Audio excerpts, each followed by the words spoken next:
Hello everyone and welcome back to TowerGate. It is TowerGate day number 560, September 26th, 2018, Wednesday. Well, Wednesday, that's the day that I take out the trash and I eat chicken. Every Wednesday. Take out the trash and eat chicken. Every Wednesday. My. Well, let's get on with it. What do you say? So it looks like now we are at the hearing has been set for Thursday. It has been for a while, but I guess it's locked in stone now. As far as Grassley is concerned, the hearing is going to be Thursday. In other words, he's not delaying it anymore. He's not pushing it back anymore. It's Thursday. Either be there or be square. Then his plan is to have a vote the following morning, and this is not 100% written in stone, but it's the plan, is to have the vote on Friday morning at 9:30 a.m. McConnell is saying that he will have the 50 votes. So he's a little more confident maybe than Grassley. And we still have 3 of the 4 Democrat senators. Remember, McCaskill's already come out and saying she's not going to support Kavanaugh, so she's the odd man out. It's probably going to cost her that Senate seat in Missouri as a result of that. But she's out. But it looks like the other 3 Democrats are still suggesting that they're still open to voting for Kavanaugh unless they hear something that changes their mind. So it's very likely that this vote is not going to be as close as everyone thinks. Those other 3 Democrats are terrified, and they may be forced to vote. That would include Joe Manchin, by the way. And I think that McCaskill made a huge miscalculation. I think that she should have done what the other 3 Democrats are doing, which is to, play it the way they're playing it. I think McCaskill made a huge error, and it'll probably cost her. It'll be the final nail in her coffin. I think she was probably going to lose the seat anyway, but I think that will be the nail in the coffin for McCaskill on that deal. The other 3 Democrats are playing it pretty wisely, and I wouldn't be surprised to see at least 2, if not all 3 of those remaining Democrats vote for Kavanaugh unless there's something between now and Friday changes. So that looks like that's it. A lot of people still questioning will the accuser testify on Thursday, and of course I've already stated that I don't think she will, because again, to go in there and testify means she's going to go in there and take an oath that what she's saying is true, and if there should be information that comes out a week or 2 or a month or even a year later that proves that she was lying, she could find herself in criminal liability. She's already facing civil liability. I doubt that Judge Kavanaugh is going to file a civil suit, but there are 3 other people that she named, whose names are now in the public, who may feel like it's affecting them in a negative way, and as a result, they probably have a civil suit against somebody. She may have the legal trick they played by having her give it to someone else and then say, I don't want this getting out, and then that being a female congressman in California, and then she's the one, I guess, who forwarded it to Feinstein. So I guess this is the legal strategy that she can use. The same thing Christopher Steele is doing, by the way, by saying that when he gave the information to the FBI or to BuzzFeed or whatever, he didn't intend for them to release it to the public. That's the same strategy that Christopher Steele is using. Is this, yeah, it got out, but I didn't expect it to get out. I'm not the one that put it out. I didn't want them to put it out there. That's the same strategy that this accuser could probably use because of the way they went about it, which is obviously planned in advance. Is a legal strategy for how to keep you from being sued in a civil suit down the road to protect her there. But that won't help her at all in a criminal suit if she's found to have knowingly made false allegations against Judge Kavanaugh, and that could certainly be something that would come out. And I think there's also, as I've mentioned, I think I've mentioned it in a video before, certainly in the comments section, that I get the feeling just from watching Ford that she's not terribly stable, and she's a bit of a snowflake, and she's a bit, flighty or something. Because the Democrats have never seemed to be very confident. It's not just that, yeah, we really want her to come in and testify. She's going to be a great witness. They've never really seemed to act very confident about wanting her to come and testify, because I don't think that they feel she's a very strong witness. That she may be kind of fragile. That maybe she could be easily broken. Maybe they're worried that she will break down under scrutiny, under tough questioning, and she could crack up. And so it doesn't seem like there's a lot of confidence on the Democrats, maybe with her legal team or with her herself. May not feel that she's strong enough to sit through a tough cross-examination of her story. And this is primarily why I don't believe she will show up and testify. Now there's tremendous pressure on her to do it now. I think she's been trying to avoid it. I think the Democrats have been trying to avoid it. Her lawyers have been trying to avoid it. I don't think they ever wanted her to testify in the first place. But I think it's now come down to sort of a put up or shut up. And I think there's tremendous pressure on her now, especially because you've had so many people on the left come out and talk about how brave she is to come forward and tell her story and how to put herself out there and put herself at risk. They've now made her into being a superhero and made her out to be this tough, strong, courageous woman. But as it turns out, she might just be a very flighty, kind of a snowflake, very fragile, not mentally very strong or stable. There may be some serious issues with this woman that we don't know about. And I think the feeling I get is just because there doesn't seem to be a lot of confidence in the other side that they feel that she's a strong witness, because they've never come out and said, yeah, she's a great witness, and yeah, we really want her testifying. They've never really been all that excited about her testifying. So it tells me that they're not tremendously confident in her ability to be a great witness or a strong witness. And of course, there's no one else. It's one thing if she was kind of weak in her own statement, but she had 2 or 3 other people around her willing to make a statement that they had good, strong witnesses or something like that. But here, in this case, it's just the opposite. She doesn't have any witnesses, really. The 3 witnesses that she put up have all 3 come out and stated that they weren't there, they don't know anything about it, it's the first they've ever heard of it, this type of thing. So there's no one else out there, really, to strengthen her at all. She's totally kind of on her own. She's on an island, basically. And once she's sitting there in front of this female attorney who's going to be questioning her, I don't expect this female attorney is going to beat up on her, but I'm certain she's going to give her a fairly, good cross-examination. She is going to ask questions that are going to be some very tough questions to answer. And, I don't think she's going to go into like full criminal court mode where you can see this sometimes where an attorney like that will really start beating up on the witness to try to get them to crack. I don't think this lawyer will probably go that far, but I do think she'll ask some very tough cross-examination questions, and we'll see if first of all, we'll see if the accuser even shows up, if she even has the courage to do that and place herself at such legal risk. And if she does show up, we'll see how she holds up under stiff scrutiny. So there we go. Hearings on Thursday. If she doesn't show, it's over. And they'll have the vote on Friday morning. It looks like tentatively they have it set for Friday morning for the confirmation vote. And Mitch McConnell says he'll get the votes. On this other issue with the porn lawyer for Saggy Daniels, Michael Avenatti, of course, he's acting in a bizarre fashion the last 2 or 3 days. He's, I don't think he's suspended his social media, but he's been doing some things with his social media to take himself out of the game, blocking himself or something, I don't know. But he's doing some things with his social media to put himself out of the loop. Democrats who've been asked about him now in the past day or two, including liberal pundits in the media, are now distancing themselves from Avenatti. They seem to not want to have much to do with him. In fact, many of them say that he could, in fact, do them harm, and they're absolutely correct, because once this scumbag, who most people now realize is just a publicity-seeking, con man representing Saggy Daniels, I think whenever this guy attaches himself to your cause, it just lost a tremendous amount of credibility. And this particular case with the first and the second accuser don't have that much credibility to begin with. And when you throw Michael Avenatti and his 3-ring circus into this thing, I think the credibility is completely gone now. I think the Democrats, of course, realize this.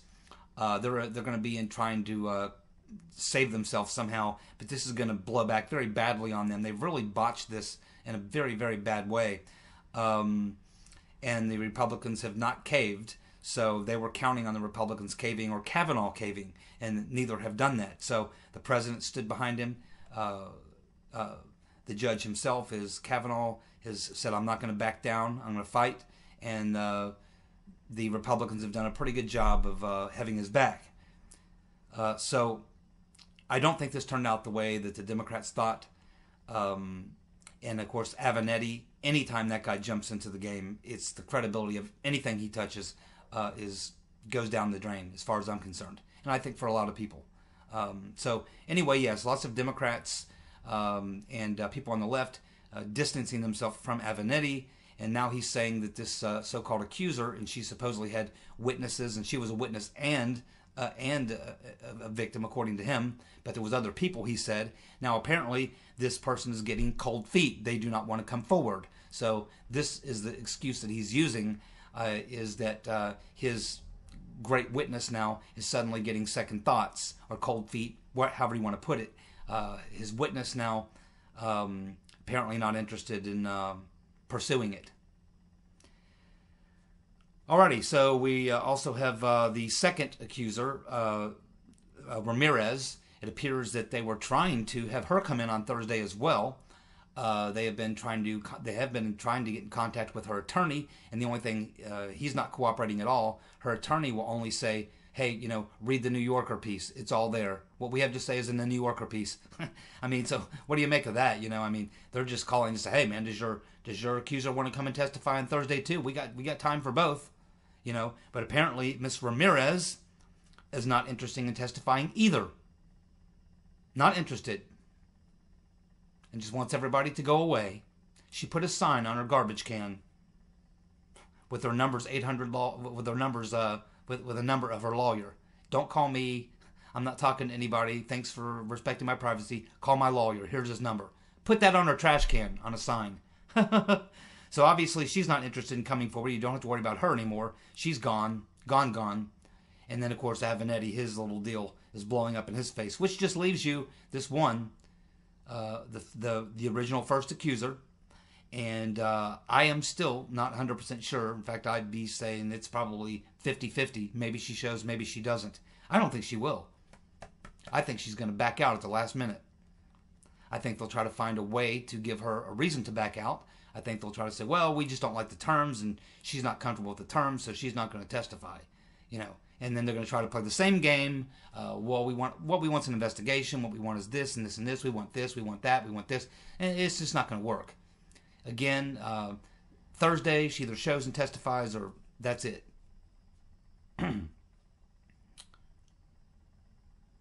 Hannity, number 1 in the most recent ratings again.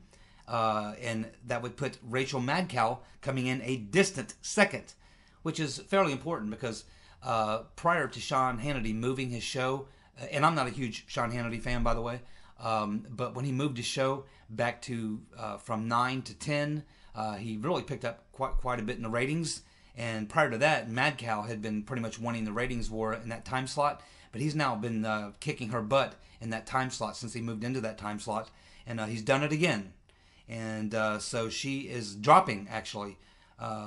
And I don't know how many of you noticed it, but even the Morning Schmo with the crazy lady, his wife, daughter of the Brzezinski, even they are on NBC, quite a few people on NBC, particularly those two, coming out and saying that they don't want to hear any of their guests come on and either say either one of these two people are innocent or guilty. They don't want any prejudging. So they're already beginning to backtrack because they can look at the polls.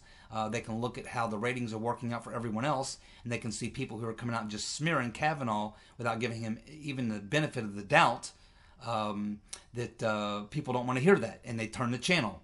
And so Morning Schmo, their ratings are so low, they can't afford to lose any viewers. They have no choice but to play this one straight down the middle.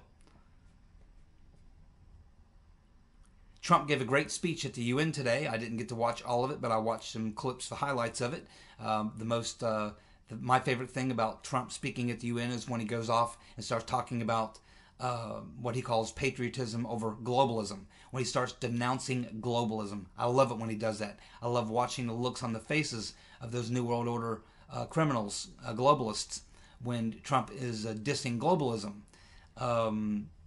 So he took a tough stand on Iran. He talked about China cheating on trade.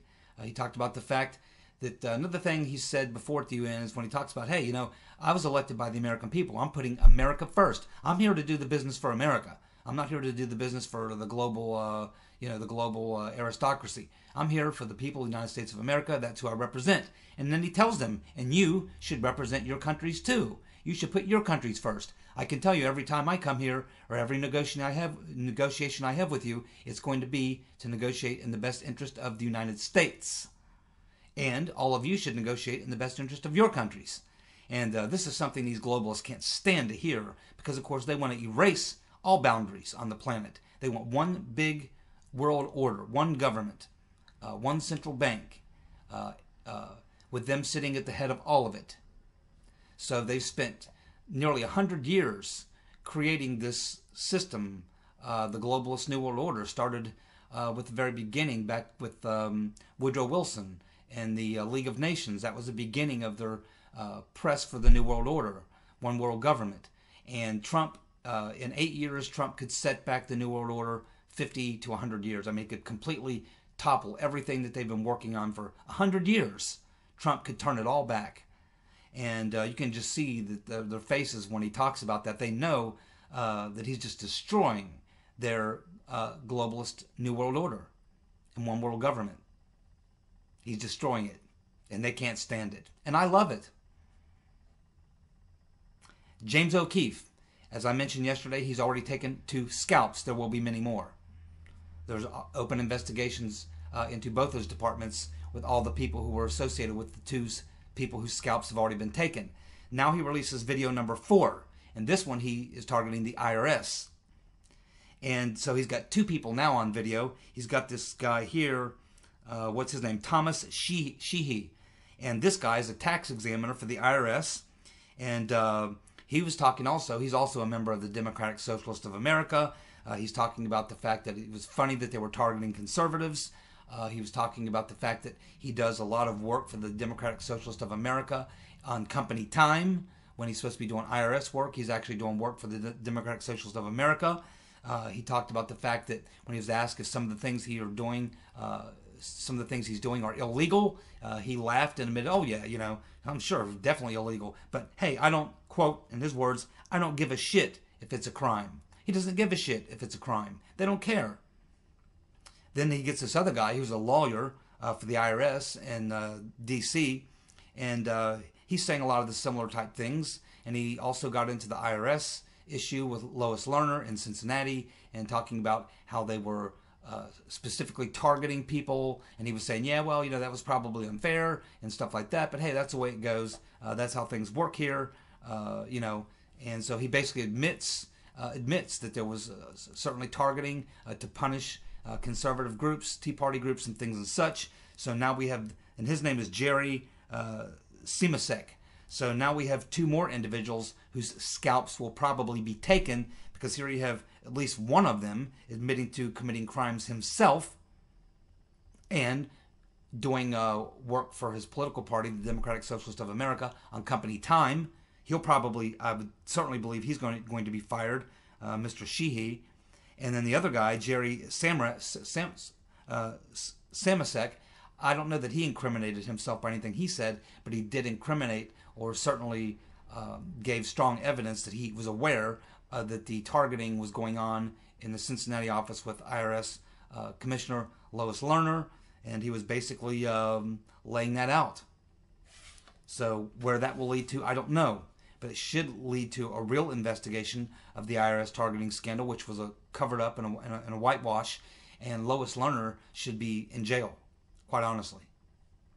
Along with Senator Magoo's right-hand man, Mr. Kerner, who is the one who was meeting with Lois Lerner and her team, and he was the one who was giving them advice on how to go about running these conservative groups out of business, because, of course, Senator Magoo despised the Tea Party, and they despised him. You'll never hear that from the McCain family. No, you won't. And all those people who attended his funeral.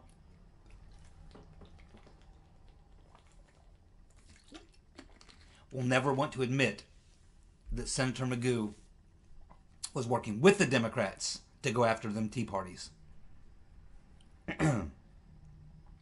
We have Mark Meadows saying that he wants Rosenstein this week at the House Oversight Committee. This week. It don't leave very much time. I assume he's talking Thursday or Friday. I don't know. Thursday, Rosenstein's meeting with the president. I think that may be it. President certainly has a lot of leverage. He can keep Rosenstein around. Rosenstein's going down anyway as soon as the IG report comes out. It's over for Rosenstein. He knows that. How he bows out of this thing gracefully, I don't know. He's got it coming from so many different directions. He's now got McCabe dropping the dime on him. We're hearing that Loretta Lynch may be dropping the dime on him. Comey is not going to cover for Rosenstein. He's got his own problems. It's hard to say, but Rosenstein is in up to his eyeballs in this. And I'm absolutely certain that he did talk about, invoking the Fifth Amendment, wearing a wire, whatever, or putting together a plan to take the president down or whatever. I'm convinced that he was involved in that and that is all true. Whether or not he was doing it sarcastically or as a joke or whatever, it's not going to fly. You don't have those conversations with your subordinates about the president, your boss. You don't even have those conversations. It's that alone. You got to step aside. He's totally compromised in so many ways. I don't know what happens on Thursday. Obviously, he may come into the meeting with Trump and want to resign. I don't think Trump wants to fire him. I think Trump wants to have him either resign, which would be fine, or let him sit there and boil because he's on the burner. The heat's being turned up, and it's just a matter of Trump knows. You don't have to fire Rosenstein. He's just got to sit back and wait for either Rosenstein to resign, or for Rosenstein to be taken down when the IG report comes out or when the grand jury finishes what they're doing. He's going to be indicted anyway, so he's not going to be around very long anyway. Trump's going to probably reappoint a new attorney general after the midterms, who will likely fire Rosenstein. So, Rosenstein doesn't have any good options. But I'll tell you what's probably the least option that he wants is appearing in front of the congressional committee. He can sit there and have a conversation with Trump and resign or whatever and avoid that. Because once he resigns, he's not going to sit down in front of Congress. If he remains the deputy attorney general or acting attorney general for all practical purposes, he really doesn't have any choice. He's going to have to come and testify. And I don't think that he wants to testify again with Jim Jordan and Mark Meadows and Gates and DeSantis and all these guys. Maybe Gowdy would even be there. And they already had a bad... He and Jordan had a pretty bad experience. And, of course, Louis Gohmert. We remember Louis Gohmert. John Ratcliffe, he's a very, very good former prosecutor, very, very sly, very, very good. You don't want him on the other side asking these questions. And Rosenstein knows that they're going to ask him directly about these statements or these accusations. He knows he's guilty. He knows there's no way to spin his way out of it, really. He can't even say, well, I was just being sarcastic or making a joke. It's not going to fly. No one's going to find that very funny or find it acceptable. So if you're Rosenstein, what do? Do you go in there and talk to Trump and have Trump persuade Trump not to fire you, not resign and try to hold on, knowing good and well that you're eventually going to be indicted soon anyway, and then you know that you're going to have to testify, and if you stay on the job, you're going to have to testify in front of some congressmen who really don't like you very much and have already got it in for you. If I'm Rosenstein, I resign. I would rather resign if I'm Rosenstein because he knows what's coming down. He's going to be under constant pressure from now until he is gone. And of course, as long as he stays Deputy Attorney General, the Congress can question him. They can even impeach him if he doesn't respond. If he stonewalls, if he doesn't answer questions, they can impeach him.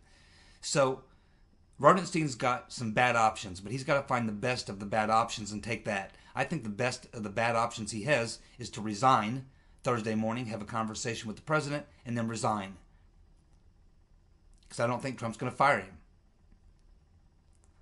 I think Trump would rather watch him cook in the pressure cooker, knowing good and well Trump already knows he's going down. So I guess if I'm Rosenstein, I just wouldn't want to have to be in a public hearing with Jim Jordan and Louis Gohmert and that crowd because they're already got it in for him, and they're not going to cut him any slack. I mean, they're going to beat him to death over this, and he knows it. So the only thing he can do to avoid finding himself in front of Jordan and Gates and all these guys is to resign, because then he'll be a private citizen. He can just say, screw you, I'm not testifying. Or he can come in and plead the fifth and not say a word. So we'll see what happens to Rosenstein on Thursday. But I would say, if I were Rosenstein, what I would do, I would resign. Because if he doesn't resign, he's going to be testifying in front of Congress. What would you do? We have a new generic poll out. And this generic poll is showing that the GOP is more popular than they've been in decades. The generic poll is showing Republicans, the GOP, at 49% approval. 49% approval, with the Dems now dipping down to 44% approval. And whenever you get these generic polls, just because of the fact that, they generally target, the people who they target, typically urban areas, people who answer the telephone, which means a lot of retired people, things and such. We've found over the years that the numbers generally favor Democrats by 3 to 4 points. So if you add 3 to 4 points to that number, you would get like 53-44. And to me, that sounds about right. The fact is the GOP numbers have gone up about 5 points, and the Democrats' numbers have gone down about 3-4 points. So it appears that the Republicans are 4 to 5 points higher than they normally are. Democrats are 3 to 4 points lower than they normally are. And then, of course, when you figure in the generic vote anomaly that asks that we figure in an extra 3-4% to the GOP because of the type of people that are polled,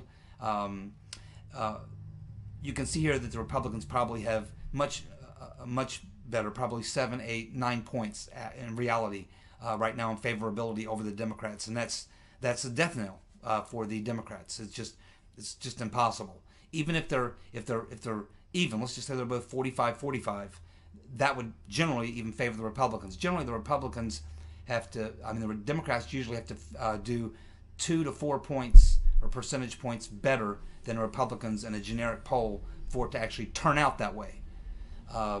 So when you figure in all these factors, there's definitely not a blue wave coming, and it's very likely that you could have a red tsunami. Now, there's a lot of open Republican seats, and that works against them. So when you figure in that factor, you have to kind of deduct. But ultimately, all midterm elections, and this is a midterm election, will come down to turnout. And it's just a matter of who gets their people out. And I think the Republicans are more motivated in this midterm than I've ever seen Republicans motivated before in a midterm. I've never seen Republicans this motivated in a midterm. Trump's approval is about 4 points higher than Barack Obama's approval rating was when he had a big victory in his first midterm. Or was it his... I think it was his second midterm, which would have been his re-election. I think it was his re-election year, which is not really... It is kind of a midterm, but he had a pretty good year that year, and he was lower in approval than Trump is right now. So Trump's approval rating is really good. The economy is really good. The Democrats have just had a disastrous failure on this stunt with Kavanaugh. More information coming out. We believe the IG report will come out probably before the midterms on the FISA stuff. There's just a lot of negatives. There's a lot of big dark clouds on the horizon for the Democrats that are going to be coming in and delivering something here in the next 6 weeks or so before the election. And as long as the Republicans don't do anything really stupid to screw it up, I see them certainly, obviously, holding the Senate and gaining seats, actually. But as far as the Democrats being able to win all the seats they have and hold those, plus pick up 24 more seats, especially since we have these we have this race down in Florida with Donna Shalala, who the Democrats thought would win. That would be just blow out her Republican opponent. Because she served in the Clinton administration. She's got a lot of connections in the area and stuff like that. So Donna Shalala was supposed to be one of the huge winners and one of the seats that we're counting on. Well, she's getting smoked by a Republican right now. And so if you look at that, if the rest of the country plays out the way the race is playing out for Donna Shalala, you could see a red tsunami. But I'm not really expecting either of those sorts of things. What I'm expecting is a pretty good midterm, good turnout on both sides. I think the turnout will be better on the Republican side.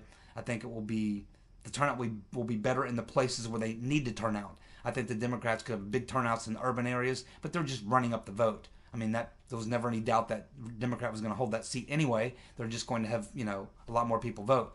But it's not these one-sided races that we're watching. It's the 37, 36, 37 races where it could be deciding factors. And those are almost all in places in the Midwest, in the Rust Belt, the South, and things like that. So I really believe that the Republicans are going to certainly hold the House, gain seats in the Senate. The Democrats still need those 24 seats. I don't think they'll get them. As I've said before, I think a really, really great night for the Republicans would be if the Democrats come somewhere between +5 and -5. They could even get 10, maybe even 12 seats. I don't think they're going to get anywhere near 24. They might even get 15 or 16. They're still going to come up 7, 8 seats short. I just don't think that they're going to get within striking distance of taking back the House because of turnout, which I think is going to be very, very high on the Republican side.